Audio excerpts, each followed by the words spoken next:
Hey everybody, this is Jacob with Fitness Tested, and today I'll be reviewing the Saucony Endorphin Speed 5.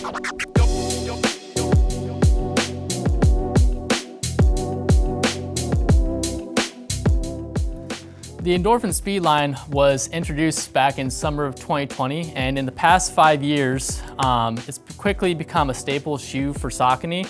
You know, when you think of Brooks, you think of a Brooks Ghost. When you think of Nike, you think of the Pegasus. And for me, even though it's been out only the past 5 years, when I think of Saucony in terms of daily trainers, the first shoe that comes to mind is the Endorphin Speed. It's just like a classic daily trainer for them. It actually has followed a very similar path to the Asics Nova Blast, which was also introduced back in February 2020. Even though the Nova Blast also isn't like an iconic shoe, you know, like a Nimbus or a Kino that's been coming out, you know, with over 20 versions. They follow a similar path, and even though it's not like a well-renowned shoe and been out for decades, it's just a super reliable trainer that can work towards every type of workout that you need to throw at it. All right, so let's dive into the specs for the new Endorphin Speed 5. They're coming in at a weight of 8.3 ounces for a men's size 9 compared to 8.2 ounces in the previous version, so basically the same weight. For the upper, they're sticking with the classic engineered mesh upper for these guys. And for the outsole, they also stuck with the same XT900 rubber at the bottom. They did add a little bit more rubber towards the heel. And then in terms of the magic in the midsole, they're going with the Power Run PB and the semi-rigid nylon plate embedded between the two layers of the Power Run PB as well. And I'll kind of go over some of the minor differences between each ingredient of the Endorphin Speed 5s compared to the Endorphin Speed 4s. First off, with the upper, I would say just the first in-foot feel in the Endorphin Speed 5s, it's a bit more dialed in for the fit. And then also a lot more breathable on the run too, because it wasn't the perfect fit in the Endorphin Speed 4s. Some people had complaints about it being even a little too tight. And I don't think it was quite as breathable as the new engineered mesh in these. So they did improve on the upper fit for the new Endorphin Speeds. For the midsole, even though it is the same Power Run PB in the Speed 5s, I felt that the foam was a bit softer landing and also a smoother transition. So I think they also better leveraged the speed roll technology in the Endorphin Speed 5s. I really just noticed a difference, you know, just from that heel to toe transition. In these, it just didn't feel like, you know, quite as clappy as I was coming through my stride. It was a lot more propulsive, just bouncy ride as I was rolling through my run. So the improvements they made to the new Endorphin Speeds, they are very minor, but it does just bring you that magical Endorphin Speed feel. You know, when you're running this shoe and you need to pick it up, it does exactly that. You're never feeling sluggish, or you never feel like the shoe's slowing you down, especially on those quicker up-tempo runs. Even though there was no change in the ingredients to this shoe, these still maintain the fun factor of the Endorphin Speed line. When you need to pick it up on those tempo runs, those interval runs, they do the job. You never feel sluggish, you never feel like this shoe is slowing you down at all. So it's still your good old Endorphin Speed. It has that same feel that you're looking for, which is a good thing. I'm really glad, honestly, they just made those minor tweaks and didn't jack up the shoe. It still is not quite the best Endorphin Speed they've released to date, but you know, it does the trick and it works for any workout you throw at it.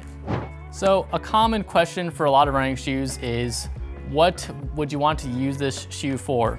In terms of the Endorphin Speed 5, I would say the answer to that question varies based on the person. So if you're a person that has a shoe rotation, this is a shoe you're more commonly gonna be pulling out for those interval runs, the tempos, your track workouts, just so you can have a shoe that's better catered toward those high paces, and then you can lean towards a max cushion shoe like a Saucony Triumph for all those daily miles and more of the comfort. For a person that just has one shoe for the rotation, this one right here, it can do it all, which is why it's such an iconic and one of the staple shoes for Saucony. So this shoe, you can do your daily miles, it's easy pace in it. You can get those interval runs and up-tempo efforts done in these. And then even if you don't want to invest in, those super expensive, like very rigid carbon plated shoes, this can go anywhere from 5K up to marathon, just for a solid performance shoe. The Endorphin Speed 5 is so well balanced in terms of the cushion and the propulsive, snappy ride that it can really do anything for like any workout you throw at it, whether that's daily easy miles or 5K up to marathon for a race. So how does the Endorphin Speed stack up against its current competitors? I've got a list of a few. They're not all necessarily like nylon plated shoes, but we've got the New Balance Super Comp Trainer, which is carbon plated, Zoom Fly 6 carbon plated, Mizuno Neo Vista nylon plated, and Hoka Mach X, which is a P-Bax plate. In terms of the pricing, these are the best price at $175. The other ones, like the Super Comp Trainer and Zoom Flies, are $180. The Neo Vista is now up to $200, and then Hoka Mach X $190. So these, in terms of price, are the best value. And in terms of the performance, I would say if you're surveying 100 runners, I would say the majority are gonna pick the Endorphin Speed out of the 5 shoes I just listed. In terms of being the most versatile for those daily easy miles and the variety of workouts and race efforts you throw at it. So the Endorphin Speed 5, not only the best price, but also the best in performance for the plated trainer line in the industry. So where does the Endorphin Speed 5 fall in the training slash racing lines for Saucony? So we got the Endorphin Speeds here. The next level up in terms of performance would be the Endorphin Pros.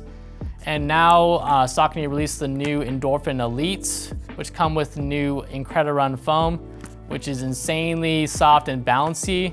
And I'm actually glad they didn't introduce that new foam into the Endorphin Speeds, because that really wouldn't be reminiscent of the feel of an Endorphin Speed.